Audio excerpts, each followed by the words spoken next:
and bringing the conversation back to the studio. Michal, the committee usually talks about terror, about Hamas tunnels, about different military technologies. Is BDS becoming one of the top concerns for Israel and the government? I don't know if top concerns, but I think it's certainly a very central concern, and it should be, because we have a movement here, a civil society movement, that's trying to bite into Israel's legitimacy in the international arena. So we're not talking missiles and hard power. This is essentially a very important soft power element, which in today's world, with the changes in the global diplomacy and the rising importance of public opinion, international public opinion, is very central, and it needs to be countered by Israel proactively. Which it is, and I want to bring into the conversation Philippe Assoulin from the Israel Project, also at UCLA, CEO of Anti-BDS Hotline, Levaolam. Good morning to you, and thank you for joining us. Good evening for me, good morning for you. Thank you for having me. Indeed. So there's a fine line between anti-Semitism and the anti-Israel sentiment. We know that the Israeli Foreign Affairs Committee is speaking today in order to discuss exactly this, and Jewish students who are being targeted because of the BDS. Tell us about the challenges that you face in this respect. To be completely honest, I think a big part of the challenge is that the government of Israel and a large part of the Jewish community is just starting to wake up to the problem.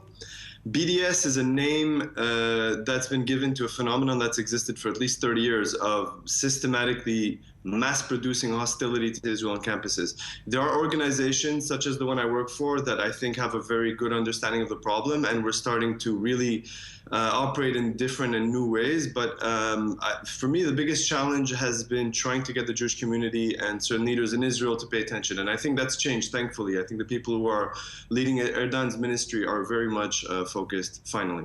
And how would you say BDS is most exercised and felt on campuses?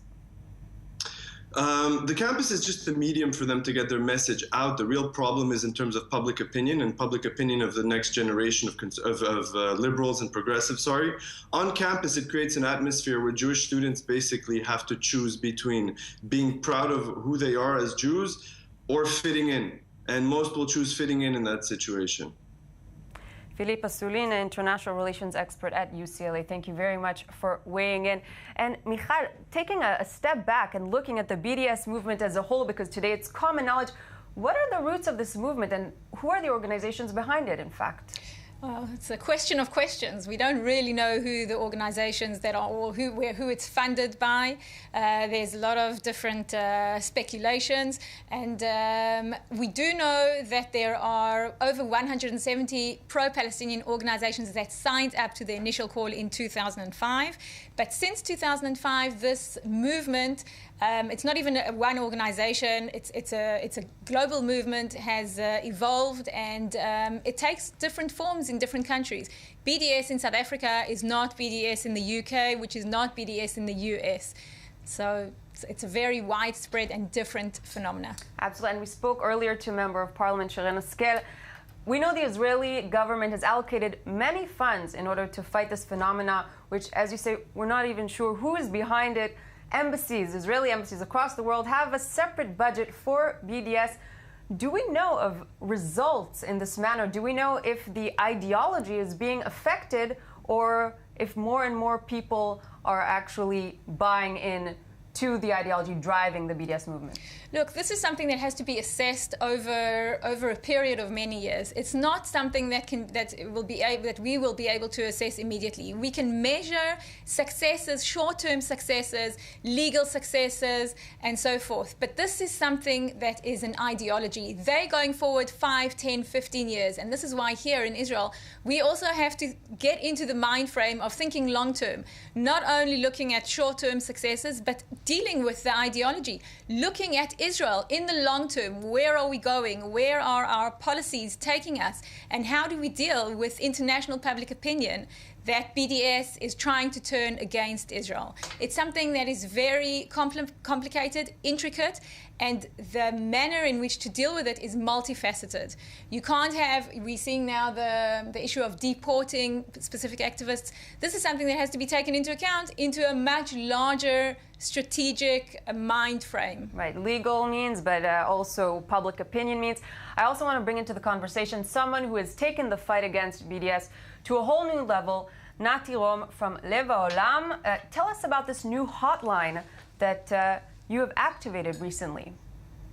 Yes, we in Lev Ha'olam, we open a BDS monitor. It's a call center that people can call, give us some photos and some details about the BDS provocateurs who are coming to Israel to harm us. And then we give all the details to the authorities. Indeed. Now, you also have civil legal approaches to combat BDS. Can you tell us more about this? We mentioned here in studio the deportation of a Swiss activist recently after having legal measures taken against him, taking different complaints to the police and having legal action taken by the state.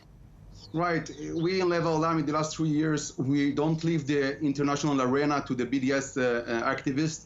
We go every month to other places in the world to be there and to give a counterattack to the BDS movement.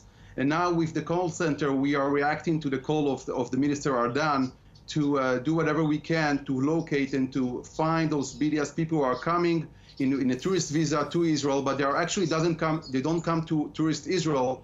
They are coming to harm us, and we need to find them and to report about them and eventually to deport them.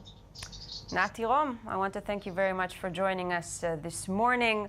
Michal Hatuel, thank you very much for weighing in here on the BDS movement. As we know, later today the committee If I could just say one more word, very briefly, we have to be very careful that the strategy of deporting people does not do more harm to Israel than it does in deterring people to actually take part in BDS. Thank you very much. Now, coming up next, we wrap up day 10 of the 2016 Olympic Games in Rio, but first, your headlines.